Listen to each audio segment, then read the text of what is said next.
Before the arenas, before the awards. This is Before Nashville Live. Have a question for our guest? Send it to us via Messenger. Here's your host, George Davis. Welcome back to Before Nashville, where we introduce the country stars of tomorrow to the country fans of today. Got a couple of guys that started a band in Central Arkansas, and we're going to talk to them coming up in just 30 seconds, so stick around. Before Nashville is proudly sponsored by Go-Go Tuners, the go-to tuner for professional and amateur musicians. Get your Go-Go Tuner at gogotuners.com. By Heart to Heart Coffee, the coffee that gives back. Find out more at heart2heartcoffee.com. By Sibby's Apparel, worn by heroes, made with respect. Order yours at sibby'sapparel.com. And by Three Rangers Whiskey, not for the weak or faint-hearted. ThreeRangers.com. And that's a shout out to our sponsors. Want to thank them for making this all possible tonight. And tonight I've got a couple of guys. I actually learned about them through a mutual friend of ours. And so I'm sure he's going to be on to give these guys hell tonight. So I apologize in advance. But this is Trey Lamberth and Taylor Hyatt, and they're known collectively as Hayefield. Howdy. Sir. So let's start off just with kind of the most interesting part of this, Hayefield. Where did the name come up? Because I thought, well, maybe one of their last names is Hayes or something like that, you know, a play on that. Yeah. No, it was we had trouble for 6 months trying to come up with a name. We did. Trey, yeah, I think you initiated that whole conversation with that name. Well, I did, but I was just driving down the road, and where we're from, you see a Hayefield everywhere you go. And then I said something to Taylor about it, and he said, well, you know, we both worked on farms growing up, so seems like it fits. And then Hayefield happened. But if you noticed, there is an E in there, so that's up for debate whether that was a good idea or not. Arguably, it could be bad. I don't know. Like I said, I didn't know if it was one of you guys, you know, originally if your last name was Hayes and you dropped the S, or maybe, you know, you just decided we're going to add the E in there to make it more interesting or what. But I love the name. I mean, I'm from Southeast Missouri. You know, we've got as much hay here as we have cotton and watermelons. So, for sure. You know, my father-in-law, he's got a 40-acre farm, and that's what he's got right now is well, I take that back. He's got wheat going on right now. I started to say he was getting some hay going in, but I think he got his winter wheat in. Winter wheat or wheat? Winter wheat, and they call it winter wheat. I don't know why. I've never heard that strain before. Yeah, with the T, not a D. Okay. Yeah, I'm like, okay, well, you know, weed is weed. I didn't know that.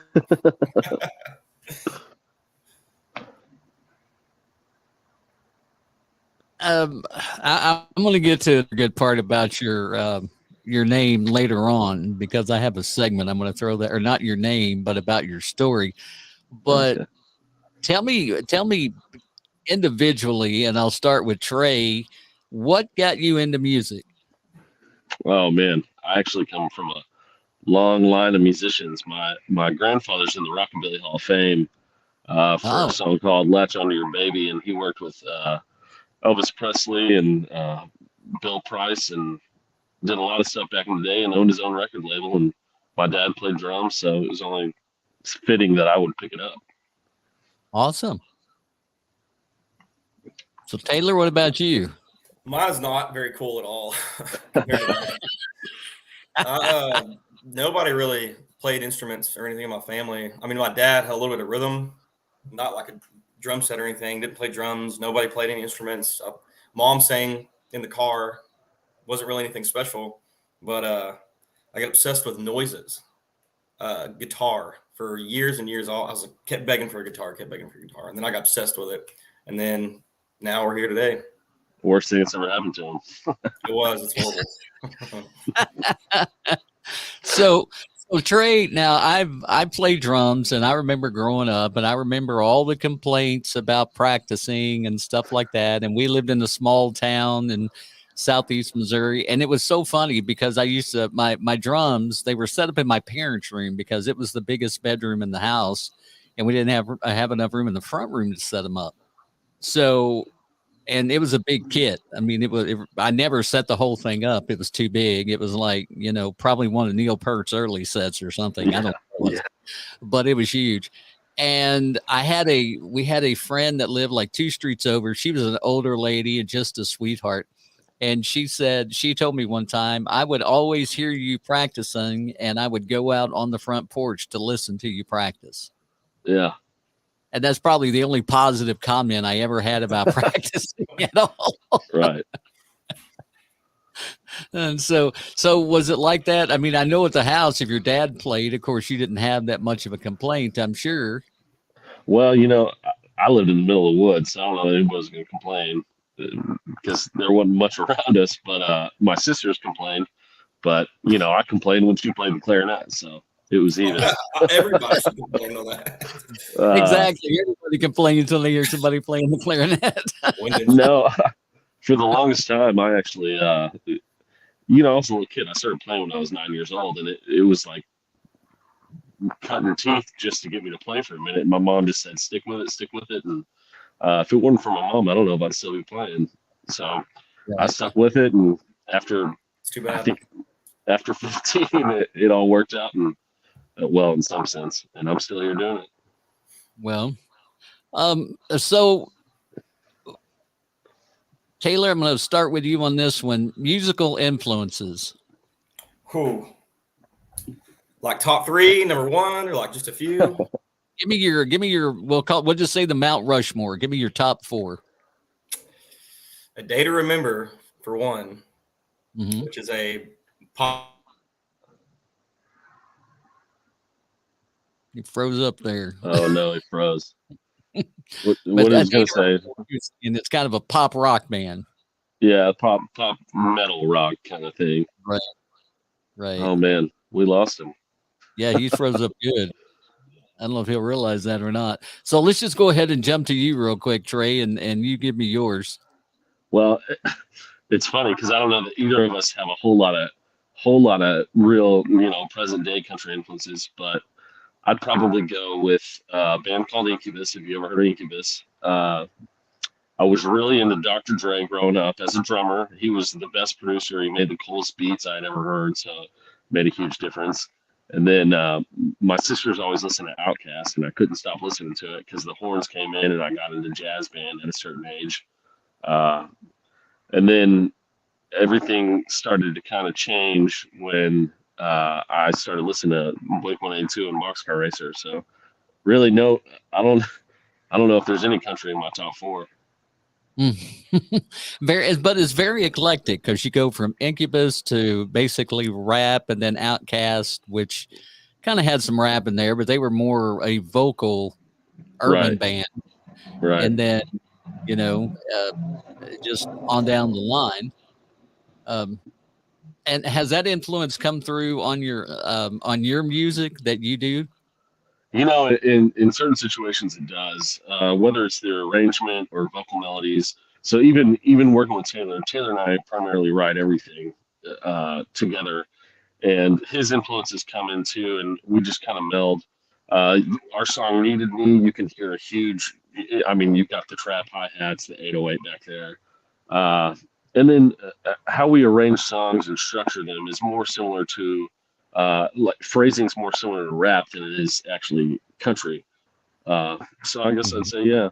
And the live show, it all comes through in the live show. Studio is a whole nother ball game, but in the live show, we get out there and really, we're just a damn rock show. Yeah. Now you were talking about you and Taylor do a lot of the songwriting together. Do you remember the first song you ever wrote? Oh yeah, Whiskey River. Okay. We and it's not the Willie Nelson song. I don't know why we chose the name Whiskey River, but we you've heard our story. When we finally regrouped, we met at a Mexican restaurant. My then girlfriend, who's now my wife, it was us 3. We were hanging out. This guy buys us tequila shots. 1 tequila shot turned into 3 tequila shots. And then we immediately went back to the house and wrote our first song, and it was Whiskey River. After drinking tequila. After drinking tequila, we wrote Whiskey River. I don't know why. The irony of that one. No, makes zero sense. So a lot of the inspiration for the writing for you personally, where does it come from? I'm hoping Taylor gets back on here. There he is. Yeah, me too. Good, yeah. Golly. There he is. Okay. Yay. I had to switch laptops, dude. Mac is clearly better. This is a consistent thing. It's a thing for him. He's just in and out all the time. All right. That was gross. That's what she said, right? I hope you're not married. I don't mean to offend your wife. That's all I do is piss her off, really. All right. Literally You don't pissed need her off my last help, night. so shut up. I get it. So we were just Trey, you were just talking about we'll go back to what we were talking about earlier, your Mount Rushmore of your inspirations. You just started to hit those whenever the curse of the laptop struck. Oh yeah. Probably what I say, Day to Remember, Brad Paisley. Well, there's some country. Huh? His Oh, nothing, songwriting is keep going. great, dude. I love his songwriting. Yeah, absolutely. His structure and everything. I was like, this is the best. He also he could put like funny moments in songs too. Mm-hmm. Like that song, what was it? One about the internet. Online. Yeah. That's off Fifth Gear. I think it was Fifth Gear. That's the album it was. Yeah. I could be wrong, but them. Actually, a lot of my structure wise was Ed Sheeran, old Ed Sheeran, just that pop cycle with those chords. And the last one is probably going to be. It's probably me. Shit. No, that's a tough one. The last one, I may have to come back to that one. All right. And we were just talking about the writing and stuff. You guys write a lot of your own music, and I had just asked Trey if he remembered the first song that you guys had written, and he was telling me the story behind that. I remember that like it was yesterday. Yeah. I don't know. What, though? That much he pointed out that we. Oh, I'm sorry. Oh no, go ahead. He pointed out that we were drinking tequila and then went home and wrote a song about whiskey, Yeah. which makes zero sense. Oh man. And I never even thought about that until now. I just thought that was just so cool. So what about your music is so unique that you guys feel like people want to listen to it? That's tough. Maybe we just force people to listen to it. Maybe they don't want to. We're just pushing them front. No, I don't know. Go ahead, Taylor. What were you I think say? we have a certain intensity around. So like we do have those elements that are mainstream, but I also think we have personal like hints of intense uniqueness. I don't know. There's a little element there right outside of some of the mainstream stuff that adds it a little bit different. I don't know. I agree with that. And I feel like everybody says, oh, we're unique and we're different, et cetera, Right. blah, blah, blah. But I don't know that everybody that's in country pulls from a pop metal band and then a Dr. Dre, and tries to meld that into their songwriting, the arrangement, how you compose the lyrics. Was one of yours Deftones? Well, I said Incubus and said Deftones. Well, that still works. Yeah. But And, yeah. I mean, both of you, I mean, you gave some really good influences as far as I'm concerned. I mean, I like the fact that one good thing about country music is it can incorporate a lot of different styles, and it just makes it, to me, it makes it a little bit better because you're drawing from a wider audience, actually, when you do that. Well, and if we're being honest, I mean, we're from Arkansas, and one of the greatest country artists of all time, Johnny Cash, is from Arkansas, and it sounds stupid, but that blood still bleeds here, and that's where it is. I mean, it's in our roots, so it just kind of happens naturally. Yeah. Right. Well, sticking with songwriting for just 1 second, this is one of the favorite questions that I get to ask an artist, and I'm going to put this on both of you. All right. if there was one song that you have said to yourself, damn, why didn't I write that song? What would it be? We said this not too long ago, actually. What song was that? We were mad that we didn't write it. I feel like that happens every day. That's true. Maybe it's because it's relevant, but Dolly Parton, I Will Always Love You. Whitney Houston sang it. Oh my gosh, dude. If I would have written that song and it's so true and it's from the heart, and I don't care if it's a chick song or whatever you want to call it, that's one of the best written songs. That is so far away from what I thought you were going to say. But you know what? It's the interpretation from the artist too. That makes a huge difference with how the songs. It's their view of the world. Yep. Yeah, I mean that Dolly was already doing well, and that just set her up forever financially. I mean, Oh yeah. With the number of times that song has been sung and the movie's been played, and all this is unbelievable. And it's just, man. And I heard somebody talking about that just the other day. I think they were talking about the new Whitney Houston movie. That's what it was. And they mentioned that, I Will Always Love You. And I'm like, holy crap, I never thought about that. You know? It's wild. And so that boosted her career, that put her to where she was able to do her solo. Yeah, I mean, she was doing her own thing before, but it just shot her financially up. I mean, she made so much money off of that song. One of the country's biggest right now had a path kind of like that. Hardy didn't. Yeah, right. Kind of did his own thing, but didn't really get any traction. And I believe the one that kind of pushed him over the top was God's Country. It was number one, and boy, after that, which is a hell of a song, and he's a heck of a songwriter, man. Oh yeah, Hardy's not a joke. He is. Jack, I was jealous I didn't write Jack. I thought Jack was great. No, I know what it is now. I know what it is. A Rock. The song A Rock. Oh, yeah. Songs written that I've ever heard. And I wish that is I an wrote awesome it. song. It may not got as, much traction or it didn't hit number one or whatever, but Fluidly, I think it's one of the best songs in the world. And I'll never say Fluidly on the internet ever again. Just to let y'all know, Radius thinks y'all ought to put I Will Always Love You in your sets. Oh, yeah. That would be interesting. It's going to sound a little different than when Whitney did it. So. Yeah. Plus, I do not even have the vocal range close to that. Oh.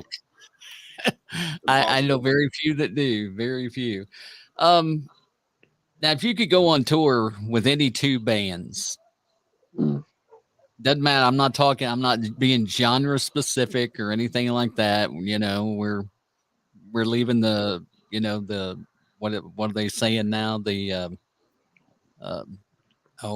I forget what they say. Anyway, I was going to make some smart aleck remark about some things going on in America, and I don't remember the right word. But anyway, the gender neutral thing, so this is genre neutral. So it's genre neutral. We're going to go with that route. If you could go on tour with any two bands, who would it be? Any two bands, okay. You got to go first, man. That's tough. Dude, are they alive? Are they current? They could be alive, they could be dead, they could be current. Yeah. What's Kid that? Rock, yeah. Kid Rock would be dope. That would be awesome. Mm-hmm. I mean, honestly, that is so tough. Alive, dead, any two bands in the entire world. Dude, I don't know if you've ever seen Motley Crue live, but that was a hell of a. That was some crazy shit. And maybe one night with Motley Crue, and then I would die, and that'd be okay. I was about to say, and that'd be enough. Dude. I lived 4,000 lives in one night with those people. I have to admit, I've seen Motley Crue live 4 times. And nice. On every tour they've done, except I didn't see them on the stadium tour this last time that they were just out. I missed that one. That was up at Busch Stadium in St. Louis, and I didn't get to go to that one. Yeah, Neil Young's looking kind of rough. Yeah, this was back in their heyday when they were, thin, and Tommy Lee was making movies with every chick he ran across. It wasn't just Pamela Anderson. So the girl would trip next to him when they get pregnant. It was crazy. I know. Vince Neil, Taylor, not Neil Young. Oh, You sorry. said Neil Young. Anyways. No. Whoopsie. Well, he ain't looking too good these days either. So, you know. Oh man. So what, like right now, what current artists are you guys really into? Say, just give me the top two that you guys are. Will, and just for shits and grins, we'll say just country artists. Okay. What are the two big ones that you're into in country right now? Like you said, the country genre is getting pretty wide now, being super inclusive. Probably, well, shoot, went blank. Co Wetzel. Mm-hmm. Yeah, Co. I was going to say, if you didn't say Co for sure. Co's doing a lot of stuff that, I mean, we're working with his producer right now, so obviously that sparked something, but Co's doing some really cool shit. I don't know where the country and all the genre, it's all blending together. You know, there's let's see the other top two. Man, there's some really good bands in Arkansas too. We work a lot with a band called Kinch, and honestly, we have fun every time we play with them. It's a hell of a time, and they're not selling out stadiums, so I probably should have said somebody else, but I mean, that's a great time for us. Oh yeah, yeah. All pretty much authentic as well. They have like 7 or 8 people, or I think it's like 7 people playing, like multiple. There's like 3 or 4 guitars, piano. There's like all kinds of stuff. They're just working on a steel guy. Yeah. Okay. What was their name again? Kinch. Kinch. Yeah, you'll. I'm sorry, Tyler Kinch. I call him Kinch. It's Tyler Kinch, great band, great artist. They're local from Arkansas. Okay. They're just a heck of a time. And I know you guys do have a good time on stage, and sometimes that leads to those moments where, you know, I pin this on Luke Bryan a lot. You know, he is like the clumsiest guy in country music, always falling off the stage. What's your most embarrassing stage moment? I already know what Trey's gonna say. Oh my God, I don't know that I have an embarrassing stage moment. Taylor. Oh man, this was early on. This was like the first year we were playing. It was our first sold out show. I'll give him the excuse that it was our first sold out show. This guy's so drunk. He just holds his guitar out like this. And it's like, nobody's going to come pick that up for me, dude. You got to keep going. And he's singing, and he holds that guitar for 3.5 minutes of that whole damn song. I picked it up to play it, and then my fingers were not working. My brain was like, what's happening? My fingers were like, not today. And I was like, shit. I just held it out. I don't know why. I just held it out, finished the song. And since that day, I think I was mortified because they streamed it too. I was mortified. Oh, no. And then so from then on, dude, I've never, ever, ever even gotten close to that. I was so embarrassed. Yeah. So I'm guessing you hired your guitar tech after that, since he wasn't there. Key, right? So he's gone. Oh man, yeah.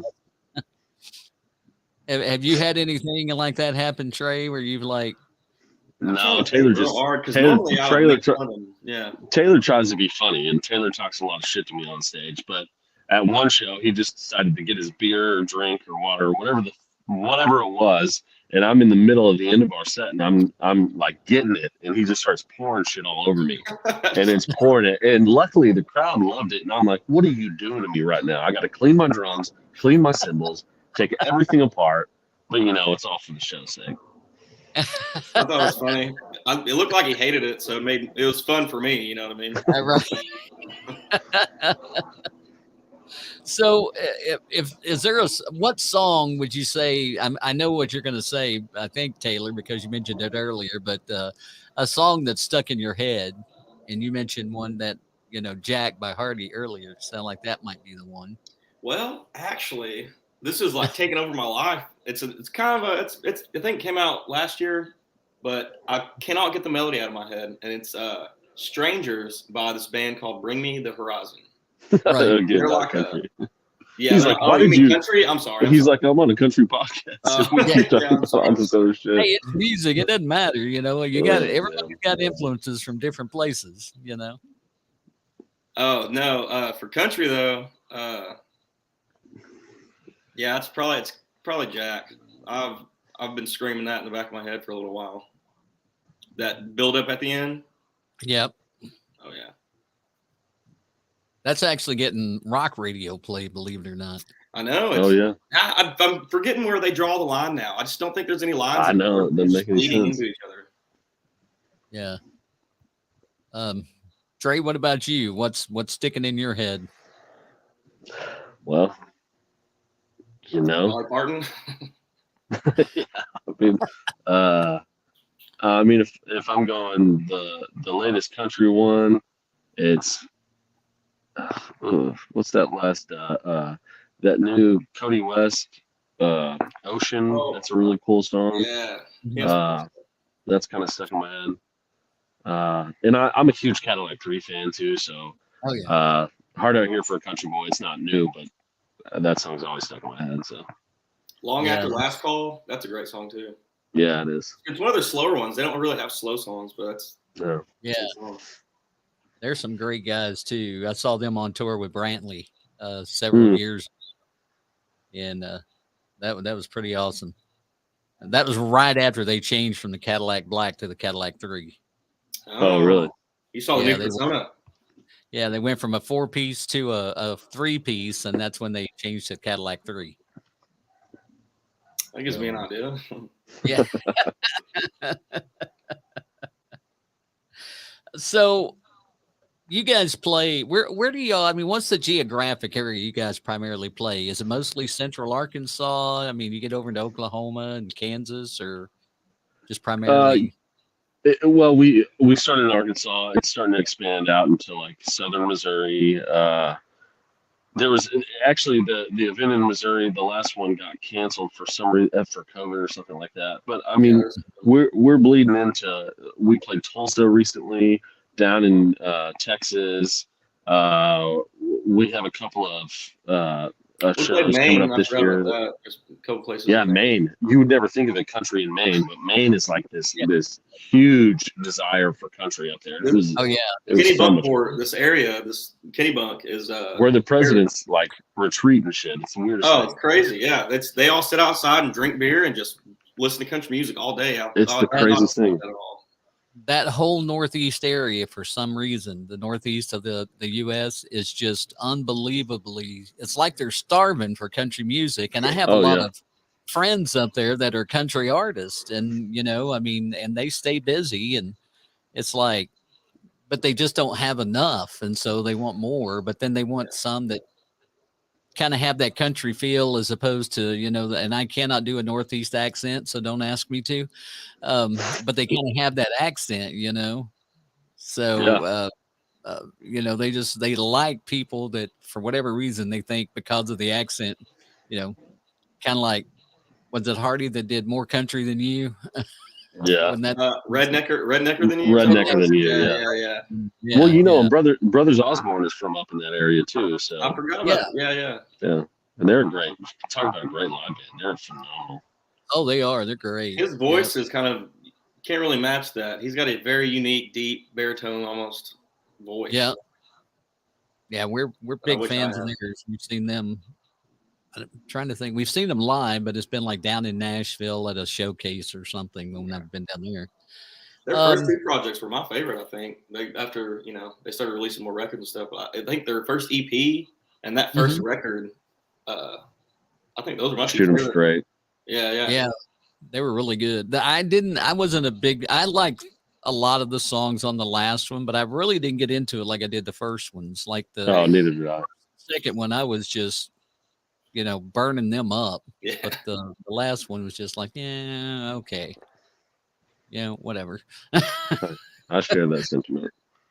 No offense, JT and John, or TJ and John. Sorry. If you're watching.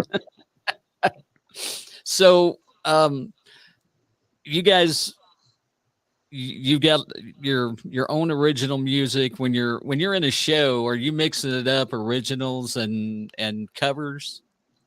Yeah, we play a few covers. I think we're starting to play more now than we did previously. Say we had 20 songs in a set, we probably had 6 or 7 covers. But I think now we're trying to split it up a little bit more evenly. What's your favorite cover tune to perform? I think it differs from both of us. What's your favorite cover, Taylor?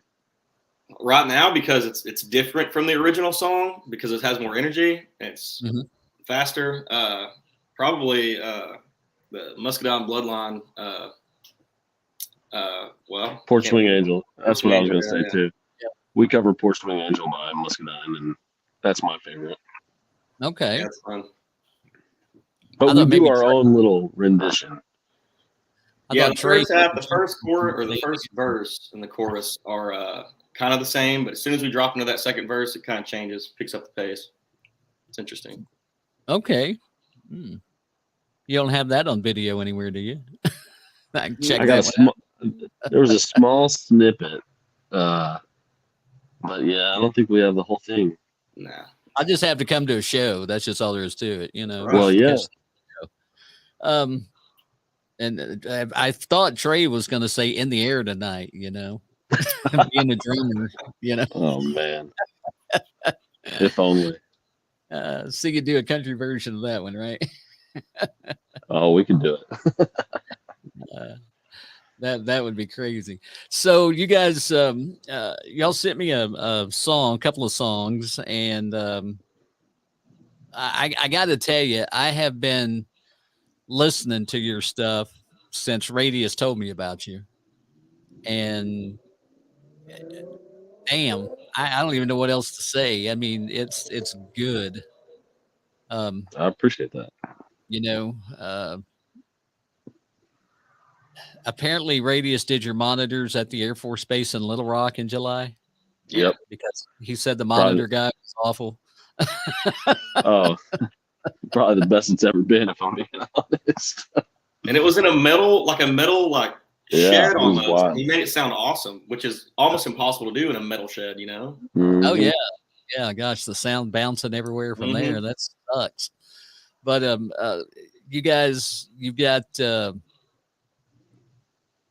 song that we're gonna play tonight. It's called "No Good." Isn't that right? Yep. Now, did the two of you write this song? Did you have somebody else helping you out with it, or how did that go? Just us. Yeah, it's usually just us. Yeah. Okay. How did it start? I don't even remember how to start. I think Taylor actually might have started the riff on that one, and then we started talking about that riff was it was around the time we wrote the very first one with Risky River. I was like, this would be cool because we had a name for a song, but we never did anything about it. But I wanted to use that riff. And then like 2 or 3 years later, this is kind of how it worked out with that. But I don't think it was supposed to be like it wasn't supposed to, almost made it like a filler, but then it started feeling good. Yeah. So it just kind of took over from there. Oh yeah. All right. Well, I tell you what we're going to do. We're going to take a 30-second break, and then we're going to come back and we're going to play "No Good" so that everybody can hear it, because I think it's a good song, you know, so it's my show. I can do what I want. And so we'll come back and play that in just 30 seconds.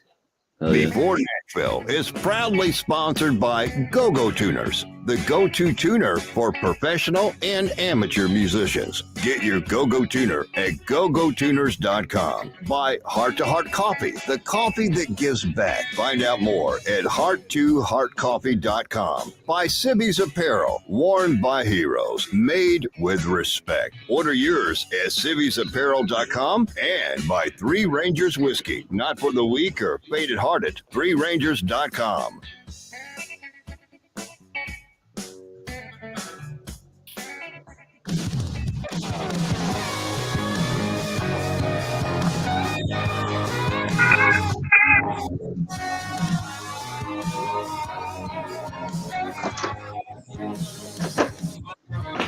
Same shit, but a different day. I ain't slept in a week, but I'm feeling okay.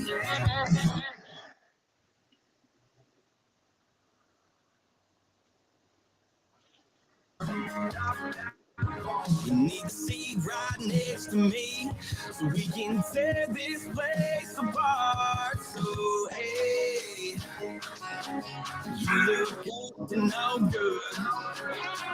Let me try you on for size. You can keep me high. Show the moon how to stay up all night. What you say? Don't you want to swerve in my lane? You should think it ain't considered from the mind of a sinner. Get you on the same note, floating on a bender.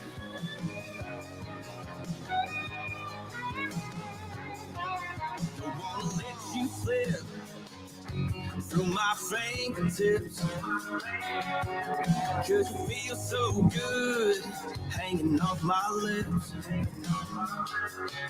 Why don't you hop on in and we can take it to the road? 'Cause the gravel and the dirt have a way of making you feel right at home. So hey, you look up to no good. Let me try you off sides. You can keep me high. Show the moon how to stay up all night. What you say? Don't you want to swerve in my lane? You should think it ain't considered from the mind of a sinner. Get you on the same note, 'cause you gotta hit that smoke before the liquor makes you lean, makes you lean, makes you lean. You gotta hit that smoke before the liquor makes you mean, makes you mean, makes you mean. You gotta hit that smoke before the liquor makes you lean, makes you lean, makes you lean. You gotta hit that smoke before the liquor makes you mean, makes you mean, makes you mean. So hey, you look good to no good. Let me try you on for size. You can keep me high. Show the moon how to stay up all night. What you say? Don't you want to swerve in my lane? You should think it ain't considered from the mind of a sinner. Get you on the same note, we're floating on a bender. We're floating on a bender. You gotta get that smoke.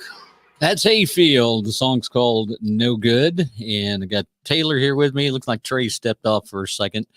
And there he is. We got him back. Whoops. My bad. And he jumped on. And I took him out. I was trying to put him up there. He just came right back on. So that was mine. So the song itself is, I love the feel of it, and just the overall production sounds amazing. And you guys, like I said, you write, the two of you write all of your songs, or you have any co-writers on some stuff? You know, everything we've ever put out has been Taylor and I. We do. That song was produced by Austin Sean. Austin Sean also is the producer for Bailey Zimmerman, who's a huge artist right now. Right. After Midtown. Yeah. We started writing with a buddy named Tate Smith recently, and we've never pushed anything out that he's written with us yet. It's coming in the future, but pretty much it's me and Taylor. All right. Now, before we go any further, there's just I got to do this, guys. I'm sorry. Forgive me. Okay.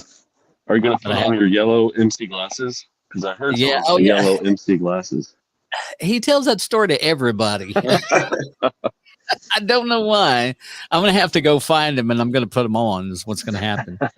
But no, this is a little segment that I do on some artists. So we'll do the intro for that, and then I'll ask you something that I'm kind of curious about. Okay. All right. I just need some time to get away from all these rumors. Can't take it no more.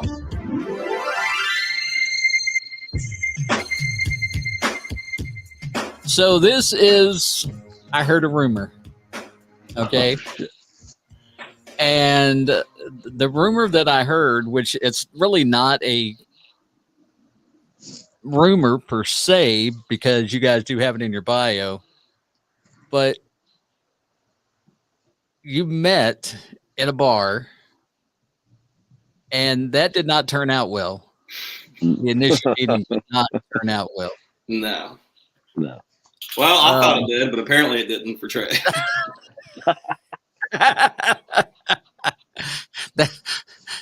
Okay, so now that kind of gives me a little more insight to what happened, but you guys actually got tossed out of the bar. Well, yeah, I mean. Go ahead and finish that thought, Trey. I want to hear that after that but. I mean, Taylor. Trey thought he's hot shit. That's what it was. Taylor, we still don't like each other. This is a business agreement. There's a name on it. That's it. It's all in the contract, right? Yeah. No, when you get two guys that are kind of young, they're both college, and I was on tour with another band, and I'd just come off tour from Europe, so I was feeling pretty good about myself, and Taylor had shaved his head, so he was feeling pretty good about himself. Yeah. For some reason, I have no idea why. we weren't fans of each other in the first meeting. Let's say that. Okay. And for 4 years, I tried to get this guy to write with me, and he would not do it. He would respond back like, "Oh yeah, sure, man," and then never say anything after that. And then so I did that each year. I was like, "Let me try again," and finally, we had I had a songwriting competition that I made a finalist in Nashville. It was called the what was it? Rising Song. Huh? Rising Song. It was Rising Song. Yeah. So that one, and I sent them songs like, "Listen, man," I was like, "just pick one of these songs, and let me know what you think." This is probably gonna get the best response. And I picked a song. It was the best song, but he didn't listen to me. No, because I've been trying to get him to rock me for 4 years, and then he's like, "Oh, okay," and then picks a song, and I immediately Did you win? Like, I'm not gonna play that. Did you win? Almost. No, he lost because he didn't play the best song. Well, it is what it is. Sometimes you have to get that outside input, and then sometimes you just kind of think, well, I'm gonna do something different. Oh, I was being petty for sure. I was like, "Oh, you want this one? I'm not gonna do it." Right. Oh yeah. So now, have you ever wished that you had have done that one? I think about it sometimes. I'm like, man, I wonder. Sometimes every day. Sometimes. I know he thinks about that every day. So you guys, when you're up on stage, I mean, it looks like you're having a lot of fun. I mean, I've seen some clips and stuff, and I know how drummers are, so I know Trey really gets into it and stuff. And from what I've seen, Taylor enjoys himself. So when you guys are getting ready to go on stage, what takes you the longest to prepare? Like before the show. What's that? I'm a nervous wreck the entire time. Like I'm right up in about 10 minutes before we go on. It's anxiety and I'm gonna forget this. I'm gonna mess up here. Like I'm gonna all of it's just bad. But the worst part about playing music is waiting. And there's not a lot of bad parts. The worst part is waiting. Yeah. And then you start getting headlining shows and you're not opening more. And it's like, oh, cool. Now we have to wait 6 hours. Now we have to wait 8 hours. Now we're getting there at 12 and we get lunch and then we don't play until 11 p.m. And it's like, oh, and it's so gut wrenching to wait that long because all we want to do is get up there and do what we do. Right. I will say something that's interesting is that there seems to be like an invisible barrier between like this backstage and then when you walk onto the stage, because it's a terrifying feeling before, but then you walk on, there's some barrier there that I don't know if you become a different person or if you just become comfortable or if you're just like, that's my home. Yeah, it's so weird. It's kind of like at that point you're in your element. 100%. And you just you're just there to have fun and and do what you love to do. I mean, I don't know if you both have day jobs or anything like that. I mean, but it's like you still do what you love, and you love music more than you love building a house or landscaping or whatever. Yep, you can't take the performer out of the musician either. I mean, it's what we feel like we're born to do. I mean, I'm going to go to rock again, but look at Ozzy Osbourne. The dude can't even talk right, but he gets on stage and it's a whole freaking thing, man. Yeah, it's crazy. Yeah, it's amazing how you can understand him so well when he sings, but when he talks, you're going, what did you say? When I sit down behind a drum set, I'm on a different planet. Nothing bothers me. I'm not thinking about anything else. I'm just feeding off my friends on stage, and all we want is the crowd to have the same amount of fun we're having on stage, and that's really the goal. And do we have record sales at a lot of the bars where we play? Yes, we do, for liquor. Whatever it takes. Well, and that was one of the questions I was going to ask you is, what's your favorite go-to drink on stage? Jaeger for sure. Oh my gosh, guys. I'll be completely fair that the story we told you earlier about my most embarrassing moment, that was whiskey. Okay. So Jaeger's a little bit easier to handle. It started though. Oh, I'm sorry. Go ahead.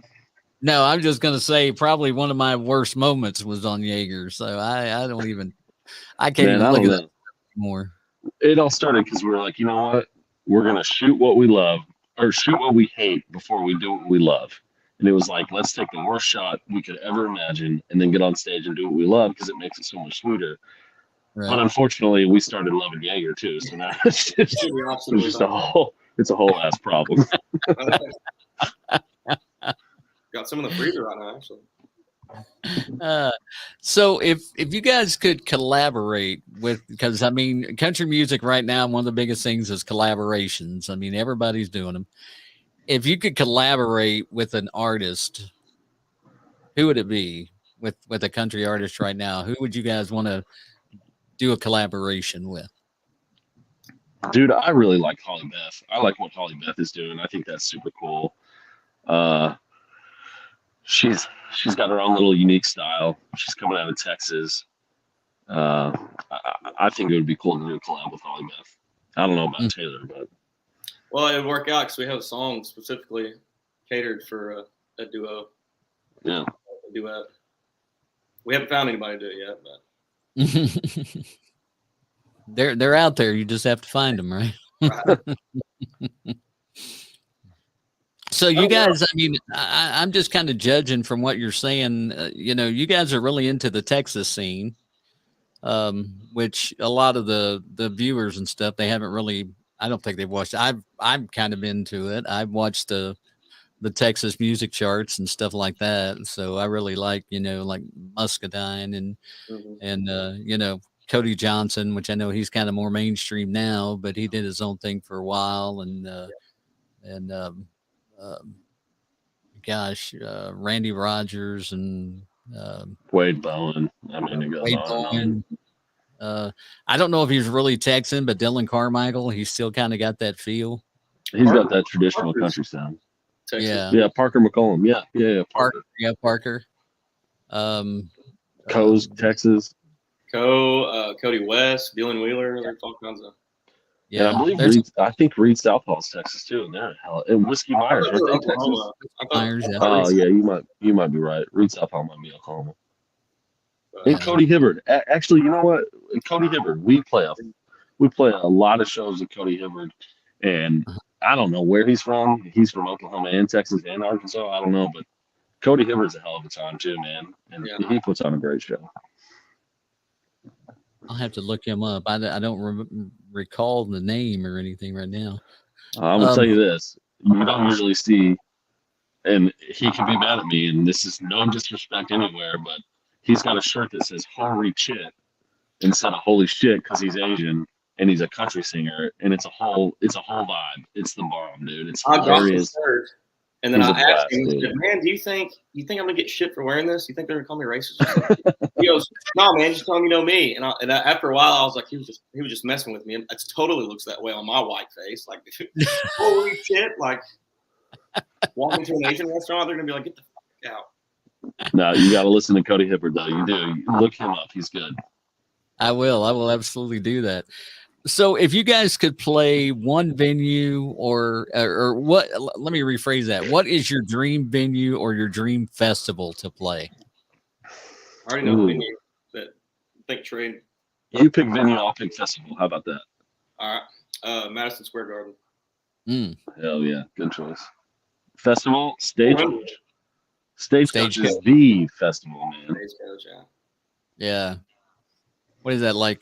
Isn't it like 6 days or something for Stagecoach? They run that thing like. Oh man, forever. There's so many people, like artists that play. It's Oh yeah, crazy. it's unbelievable. They'll have 40 or 50. I mean, it seems like it's 40 to 50 artists out there. They just it's not, and it's everybody. I mean, it's the up and comers to the Texas guys. A lot of people don't hear, to the big names. I think Lainey Wilson or Stapleton's been there. Chesney's been there. Aldine, all of them. I mean, there's so many of the big ones, and then you've got, like you said, some of the others. I think Parker may have played there. Did he play there last year? Parker played it. Hardy played it. Thomas Rhett's played it. I mean, Blake Shelton's played it. Stagecoach is the Miranda Lambert. I mean, holy shit. Yeah. There's so many people that played that festival, and it's awesome. It really is.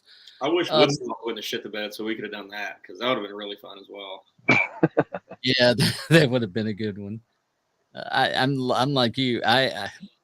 I'll tell you a little story about Woodstock after we get off a video here, because I can't really talk about it in public. I wasn't there, by the way, so it has nothing to do with that. So what was the first concert that Trey, what was the first concert you ever attended? I'm not gonna lie. So everyone's gonna have to forgive me because this is meaningless to them.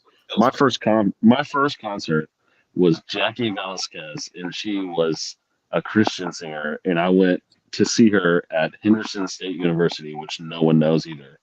And that's the honest truth. That was the first one I ever seen. My second concert was Creed, which I don't know if that helps my case either. Those were my first two. Hey, it wasn't Nickelback. Oh, dude. My first one was actually kind of the same scenario. I grew up in a Christian home, and it was Red and Skillet. Okay. They had one other band with them, but I didn't know what it was. But the next one was at Kane's Ballroom in Tulsa with two bands called Sleeping with Sirens and Pierce the Veil. But Kane's Ballroom is awesome. That is a cool place. Wow. I will tell you this. I know Jackie Velasquez, and I know Red, and I know Skillet, because when I was in college, my first wasn't my first radio job, but it was the first radio job I had while I was in college, because I had 3 different stations I worked for in my college years, but it was at a Christian station, and I did overnights. Oh wow! Or actually, nights. Yeah. I don't think I've ever met somebody who knew who Jackie was. Yeah. That's pretty awesome. Oh yeah. I played a lot of her stuff back then. Skillet was just coming out when I was there. I was on from 7 to 11, and it was called the 7 to 11 Music Party. And I was open to play any and everything from, Christian metal, a Christian rock, to pop, to ska. I mean, I played it all. That's awesome. It's unreal. It was just like, I still had the list in front of me, but it was so mixed up. It was just nuts. But yeah, I did that for about 2 years. I did that and got fired. Being the afternoon drive guy, got fired because our numbers come in and they were higher than the morning guy, who's the PD. So we both got fired the same day, and that was the day the numbers came out. But yeah. So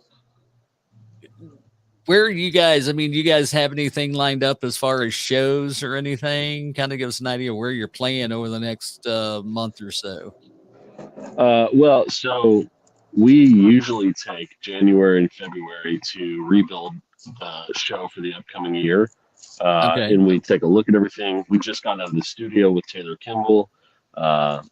And so right now we're wrapping up writing a few more songs. We're actually we're in Nashville Sunday through Wednesday playing some writers rounds, and so we usually take January, February to kind of write, build the show, and then go do a few writers rounds. We start really hitting it in March, and all we really have on the books right now are 4 festivals in Arkansas. We've been pretty strategic about what we're doing because we're working on getting a full-length album done, and we've never done a full-length album together before. So we've taken a bit of a backseat on live shows for now, but come April, I mean, you'll see a full set of tour dates from April on till October, I'm sure. But we're at Mud Jam in Batesville, Arkansas. We're at Farm Fest in Wynn, Arkansas, which is northeast Arkansas. Batesville's kind of north central Arkansas. Hell, I can't remember the other couple of shows we have booked. We haven't done anything outside of Arkansas right now. We're just kind of taking care of our people here and playing a few festivals, and we'll expand out from there. Right. Well, good deal. So if they want to find out kind of where you're at and things like that, what's the best way to do that? HayfieldOfficial.com. Follow us on socials: Instagram, TikTok, Twitter, Facebook. Bands in Town. We're on Bands in Town. That stays up to date. I'm trying to think if I'm missing anything. Join our mailing list. Get on the email list. Huh? Hayefield with an E. With an E. Yeah, but Field has an E. You got to explain where the E is, because then it just sounds like you're down. Well, maybe we can go back and try that again. It's Haye. E and then Field, and that's all one word. There's no hyphen, no anything. It's all one word. Exactly. And you mentioned about the newsletter or the mailing list. You can get on the emailing list and stuff. So be sure to sign up for that and check the guys out if they're going to be around. Wynn, Arkansas. That's not too far from this part of the country. Right. So you guys can scoot on over there if you're listening and watching, and check them out. Or if you're from Central Arkansas or Oklahoma, if you're from Wisconsin, it's a leisurely drive down from Wisconsin. Come on down and check them out. Yeah. Hey, I'm glad you said Wisconsin, because I'm a diehard Packers fan, and I don't know if anybody knows this, and I'm totally hijacking right now, but we might get into the playoffs, and we have been trash all season. Just saying, I have to put that out there. Sorry, you said Wisconsin. I'm going to leave it alone.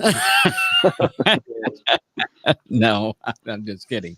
I'm a Chiefs fan. That's all I can say. I know that you're probably like, hit the end button now. Hell, we're done. Oh no! Hey, I'll see you in the Super Bowl. That's right. That's right. That would be a matchup right there. And so check the guys out. If you can make it to one of their shows, that'd be awesome. Music is on all the streaming platforms. Yes, all platforms. You were asking a question. Sorry, I didn't phrase it very well. Spotify, Apple, Amazon, anywhere that you can stream. It's even on Napster, so go get it. Wow, Napster! I have not heard that name, and still exists. Yeah, since they threatened to sue me. That's when back in my DJ years, when I was doing mobile DJ, I got a letter from them saying you need to quit downloading our stuff. LimeWire was that for me. Yeah, like, okay, whatever. But go check them out and enjoy them. And guys, thanks for coming on. I appreciate it. And I look forward to, I'm going to try to catch you somewhere at some time. I'll sign up for the mailing list so that I'll start getting notifications, and bands in town. I'll do that as well, because that's one of my favorite ways to get stuff. You let us know. You got tickets waiting for you. All right, man. Well, we appreciate it. You guys have a great night. And everybody, don't forget, you can always catch us on not only on YouTube and Facebook, but all the streaming platforms. We're right there beside these guys. I mean, well, not beside them, but we're on the same platform. I'll say that because B comes before H. So if you're looking for it. So y'all have a great night and we'll see you. All right. Thanks, George. That's a wrap. Thanks for joining us. Be sure to follow Before Nashville on all social media and listen wherever you get your podcast. Tune in again for another country star of tomorrow on Before Nashville with George Davis. I'm Kevin Casey on behalf of Worldwide Pants. Have a great night.